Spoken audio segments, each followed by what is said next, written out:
So that was a general description about branch and bound. So that's good. But there's one thing that I would like to remind you is that when we are doing branch and bound, for each subproblem, we are solving a linear program, pretty much. Okay? And for such a linear program, in many cases, we somehow need to solve that particular optimization problem. We somehow need to find a solution. And it happens that sometimes we don't need to use the general simplex method. So the simplex method is always valid for solving a linear program. But if your subproblems, they have some unique features that you don't need to use the simplex method, then you should do that. You should try to speed up the process for solving each linear program. When it is possible, don't use the simplex method. So one example that you already observed is that sometimes when you have only two variables, then in that case, for solving each linear program, you don't really need to do simplex method.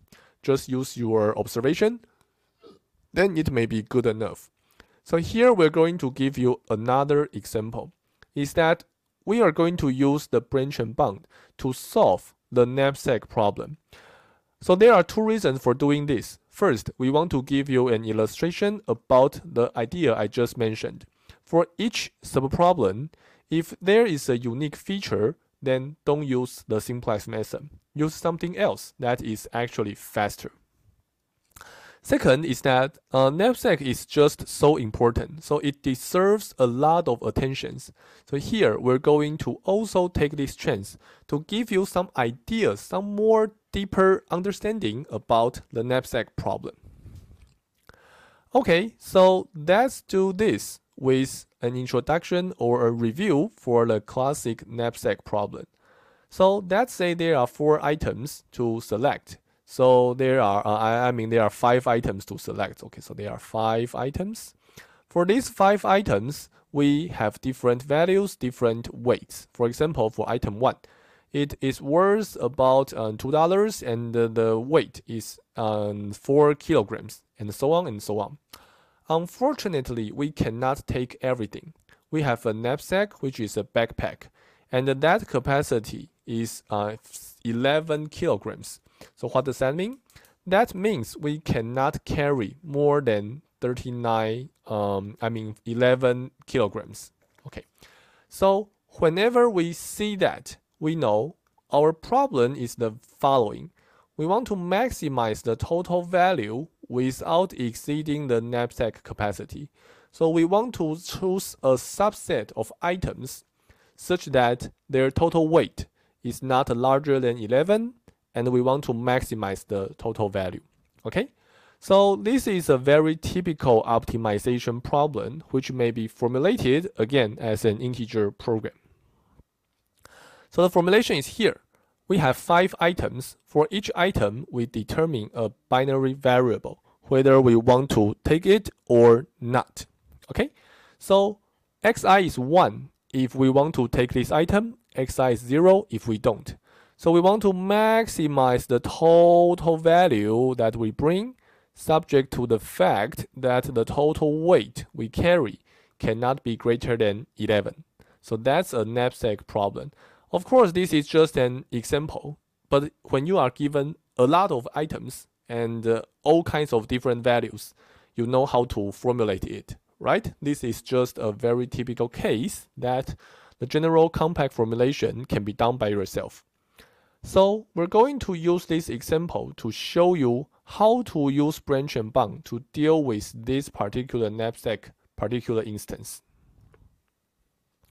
So of course, the first step is to do the root node. So the first step is to solve the linear relaxation. Okay, so we have a problem here.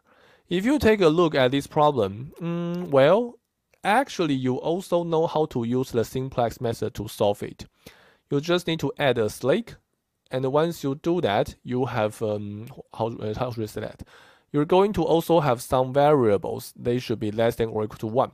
So you add a slake for each of them. So you add 6 slake variables, and then you have a standard form, and then you do this, do that, blah, blah, blah. Eventually, you will get an optimal solution.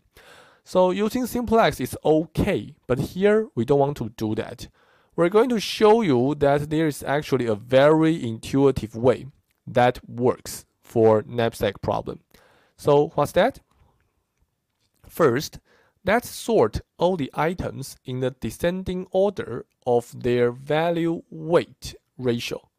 So the value is put at the numerator, and the weight is at denominator. All right. So once we have that, we are able to calculate several ratios. For example, for the first one, the first item, that ratio is 1/2. The second item, the ratio is 3/5, and so on and so on. So we are able to calculate the ratio for all the items, and then we sort all the items in the descending order. For example, here, if we calculate all the 5 ratios, okay, they are here, then the order would be item 3 is put in front of everything because item 3 has the largest ratio. And then item 4 has the second one, and so on and so on and so on. So we first sort all these items. And then what do? Select each item one by one according to the order until the knapsack is full. So what does that mean? Item 3 is the first item, so we try to take item 3 as much as possible. Don't forget that now all these values are fractional, so you are allowed to take 60% of item 3, 80% of item 3, and so on. So we try to add as much item 3 as possible, and eventually we will take the whole item 3, because taking the whole item 3 is okay for us. After we do that, we still have 8 kilograms as our residual capacity. Then we move on to our next item, item 4. For item 4, we get as much as possible. And then we take the whole item 4. We still have 7 kilograms. And then for the next one, we move to item 5.